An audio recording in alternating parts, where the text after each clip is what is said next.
Hi, my name's Rob. I'm from Stratco Marketing, and we're down at St Mary's this month for our Garden Live, and we're blessed with 2 horticulturalists this month. So not only do we have Phil from Jeps Cross, we've also got Chris down here at St Mary's.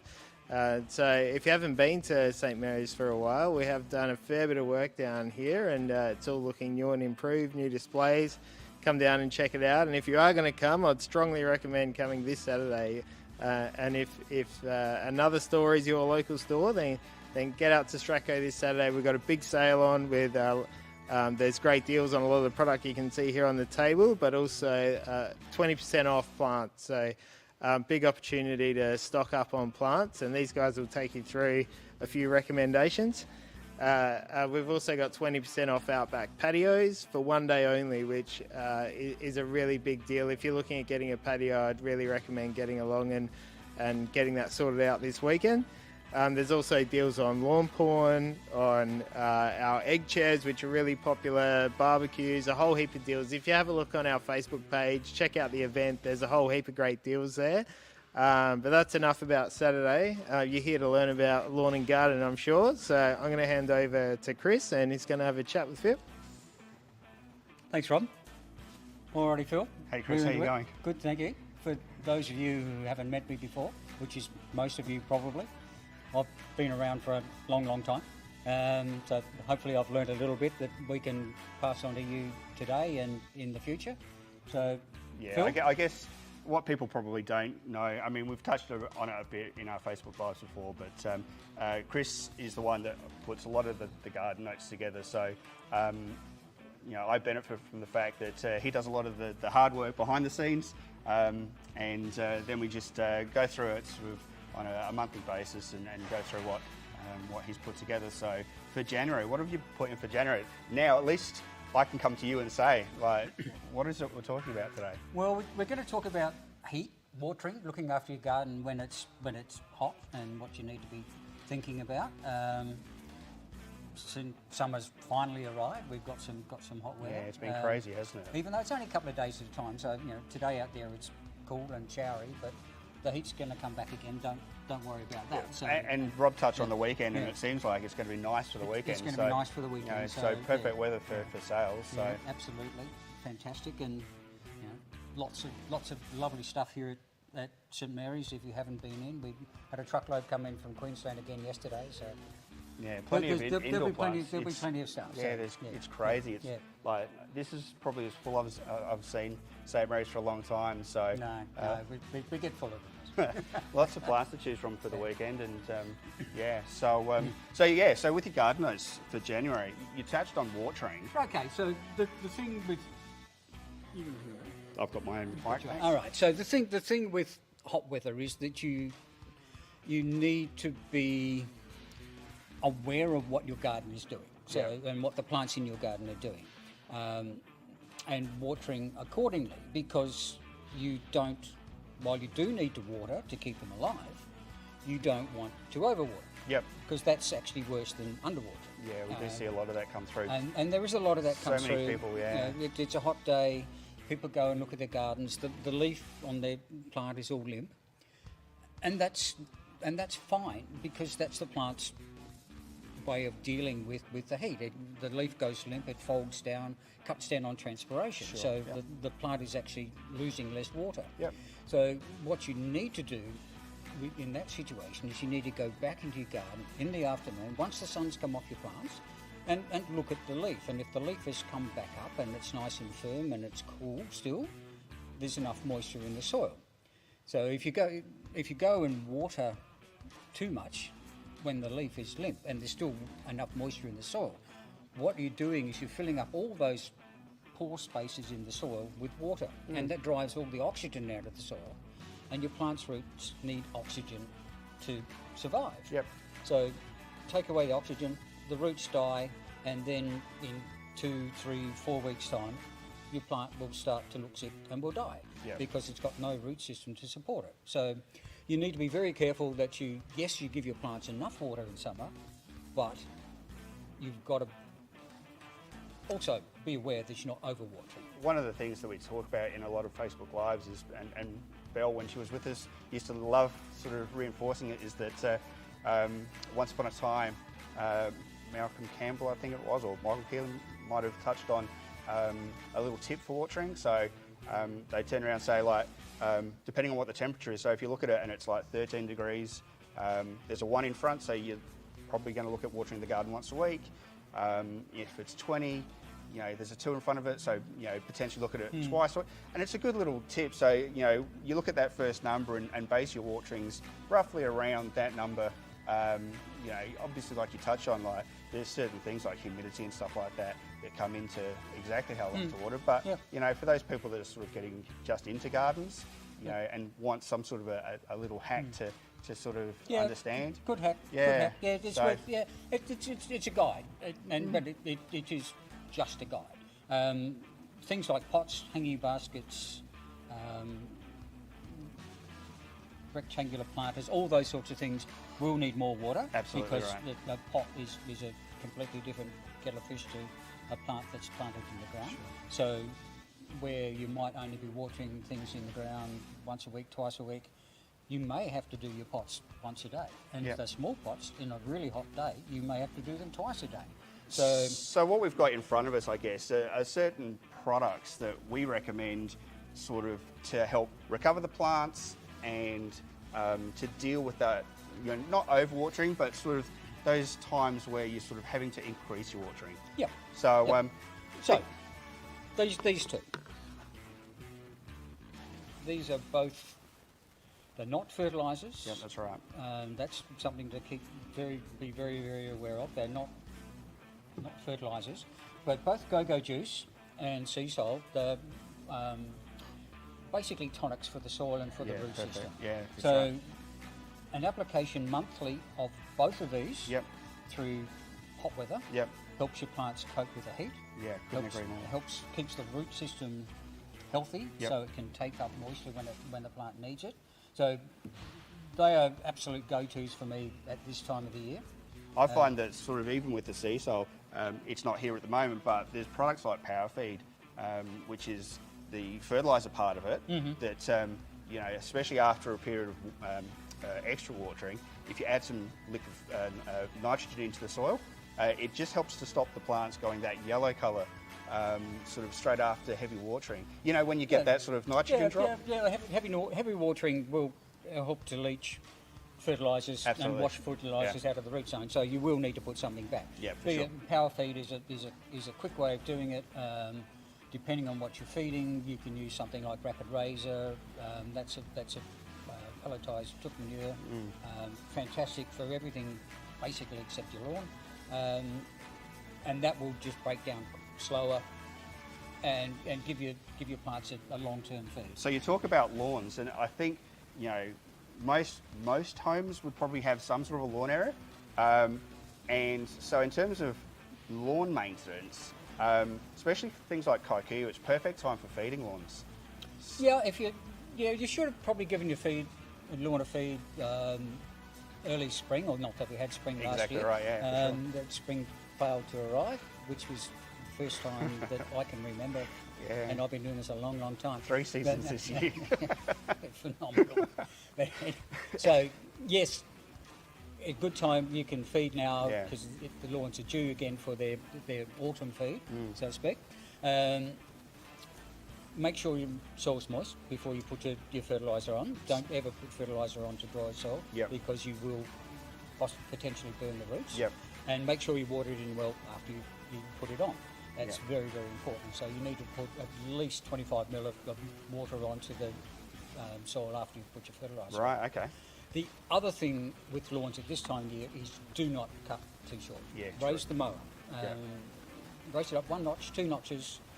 That extra leaf that you've got on top will help to shade the soil, to keep the moisture in the soil, cut down on watering, and will lead to a much, much healthier lawn. So we've chosen lawn pawn. Lawn pawn, with 4 seasons here. Yep. This is a newer one, I guess, for us. I mean, I say new, it's probably been around 12 months, but the results that customers are finding with this product have been just phenomenal. It's slightly different to some of the other chemicals that we keep for lawns. We keep, you know, your organic types, we keep more chemical types. This is a controlled release. So what do you think about control release lawn food? Well, it's fine. It gives you with the lawn point. It gives you a kick when you first put it on. Yeah. But then the slow release just keeps gradually releasing a little bit of fertiliser every time you water. Yeah. And so the long-term benefit is a greener lawn for longer. For longer, yeah. And you can use it on any lawn. I'm greedy. I've got 3 lawns. I've got a cooch, I've got a buffalo, and I've got a cockatoo. I've got one of each, so why not? And I've used this, and it's fantastic for all the lawn grasses. I've done it. I've only got cockatoo, but I've found it. You're missing out. You need to get the other 2. But it's good for all lawn types. Yeah. And if you happen to have one of the blade grasses, the bent grass or fescue, it's fine for that as well. They're not as common in Adelaide as they used to be. People have gone more over to the buffalo and cockatoo and cooch because they're just better suited to our summers. So, and you mentioned about the moisture, getting moisture into the lawn. I guess we've got 2 different products here that help get moisture in. We've got a hose-on wetting agent, and we've got a granular wetting agent. Yep. Now, some people might ask why there's 2 different forms of something that does the same job. What do you think? I mean, I've got my opinions on which one to use. What do you think? The granular is probably easier for a lawn because you can actually mix it in with your lawn fertiliser. True. Yep. So you can, when you're putting your lawn fertiliser through your spreader or chucking out like you're feeding the chips, you can actually put the granular in with that and apply it as you do the fertiliser. Yep. The hose on quite far and away the simplest, I think, where you just put it on the end of the hose, switch the hose on, apply it to your lawn, apply it to your garden. You can apply it to absolutely everything in the garden. Yeah. I wet a soil in my whole garden twice a year. I do it at the beginning of spring and then I do it again at about this time of the year. Do you find that the liquid doesn't last as long as the granule? No, because I'm doing it twice a year. Yep. It's fine. Yep. The granule does tend to hold in the soil a little bit longer. But I've got a lot of pots, so I find that the liquid is better for me with the I find with the granule, like if you're going to apply it to a lawn situation, it's better to do it straight after a mow so that it's got the best chance of going get deeper into the ground. Yeah.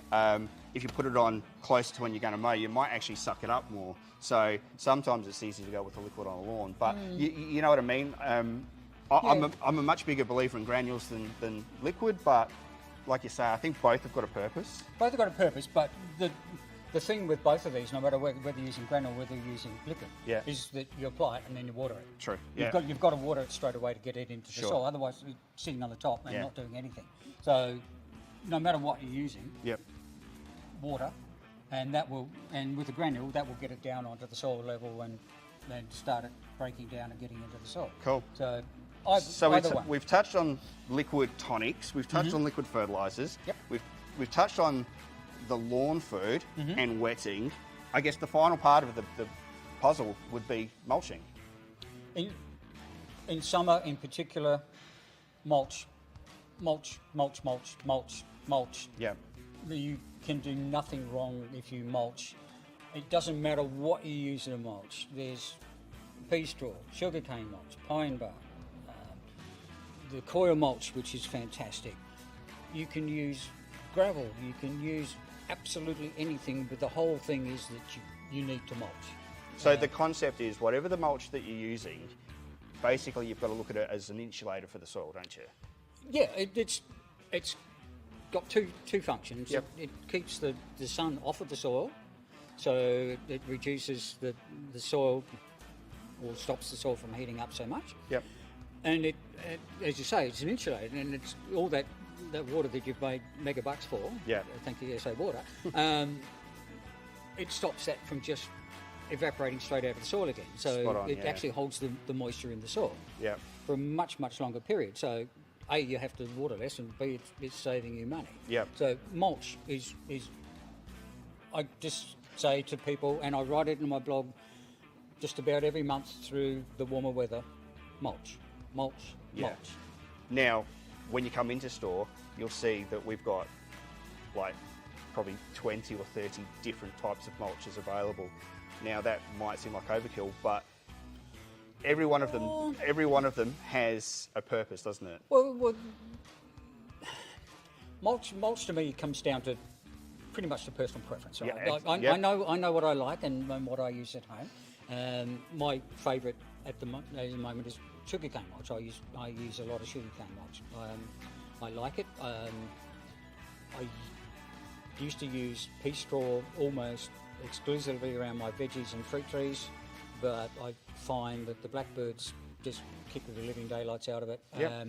Sugarcane, they tend to leave alone. Right. And it lasts a bit longer, doesn't break down as fast. So, but it comes down to personal choice. Some people don't like the look of sugarcane or pea straw.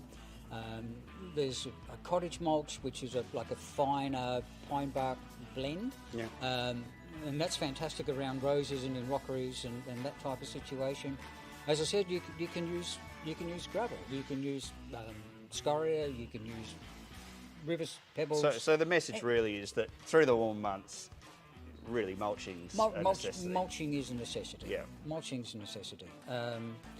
And having your irrigation system working correctly. Yep.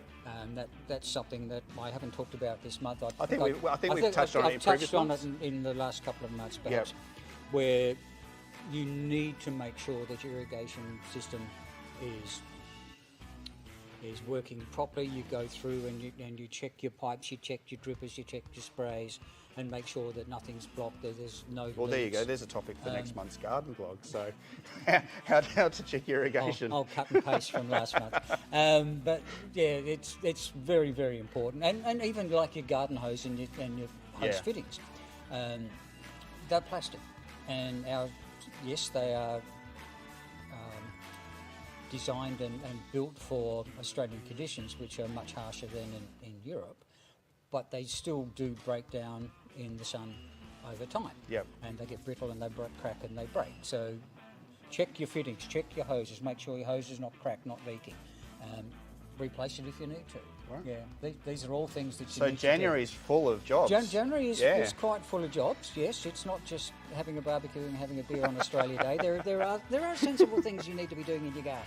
So now, Rob touched on it before, but obviously we've got a sale on this Saturday. Yes, we do. Now, a lot of the products that we see in front of us are part of that sale. Yes. So I know that, I'm not sure if you are, but I'm certainly working Saturday at Jeps Cross. I'm working, yes. You're here at St Mary's? I'm here at St Mary's. Yeah, I mean, anyone that wants to come in, I mean, we can run you through anything that we've talked about today. We can run through the irrigation side of things. We can run through sort of your hoses. So, I mean, this weekend is certainly going to be the time if you want to sort of get that information. Pop in, come and see us. Yep, I mean, we've got other staff that are trained as well. We've got other staff. All of our staff are qualified horticulturists, so we know what we're talking about when it comes to garden. So yes, come and ask us questions. That's what we're here for.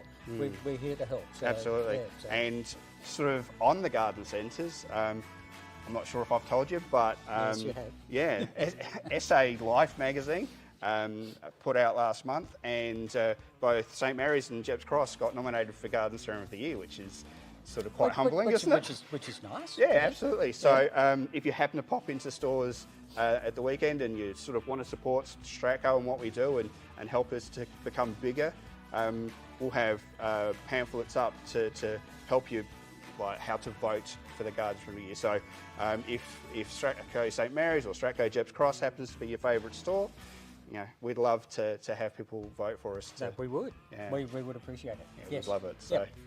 all right, Sure. I think Rob's going to come in and touch on the final parts. That was great. Thank you very much. Lots of good tips there, and it sounds like I've got a lot of work to do in January. So hopefully the plastic, I've got quite a bit of watering. I saw you taking on. notes over there. So this is why he writes them, and this is why I present them. Yeah, that was great. Thank you. So as I said, big sale on Saturday, 20% off plants. And lots of great deals on pots too. Hopefully you've noticed our beautiful pot wall here at St Mary's, and of course they're in our other stores as well. So if you're in South Australia, get along to your local Stratco garden centre and get a great deal this weekend. And of course, it's not just Jeps Cross and St Mary's that have great people like these guys that can help you out, but all of our garden centres have people who can offer you great advice and help you out with a good deal. So what do you reckon if you're going to get along Saturday? What's going to fly out the door early in the morning? What do you have to? Oh, wow. The early bird gets the worm. What do you got to get in quick for? Indoor plants. Yeah, I'd say indoors. Indoor plants. There's no shortage of indoors at the moment, No. and we've both had some reasonably good size orders come through. So what we were lacking earlier in the season was a lot of the smaller stuff, and that's now available. So anyone that's sort of attended one of the 20% offs that we've had previously might not have seen that. So yeah, there's a different selection to what we've had before. Great. Yeah, well, looks like there's plenty of stock here. You can't see it here, but I can. We're surrounded by plants all over the place. So there is plenty to last for the day. But if you're after an indoor plant, get in early. And make sure you check out the Facebook event for all the great deals we'll have on the day around patios and outdoor cooking, outdoor furniture. There's a whole heap of great deals. So we'll see you on Saturday. Thank you very much.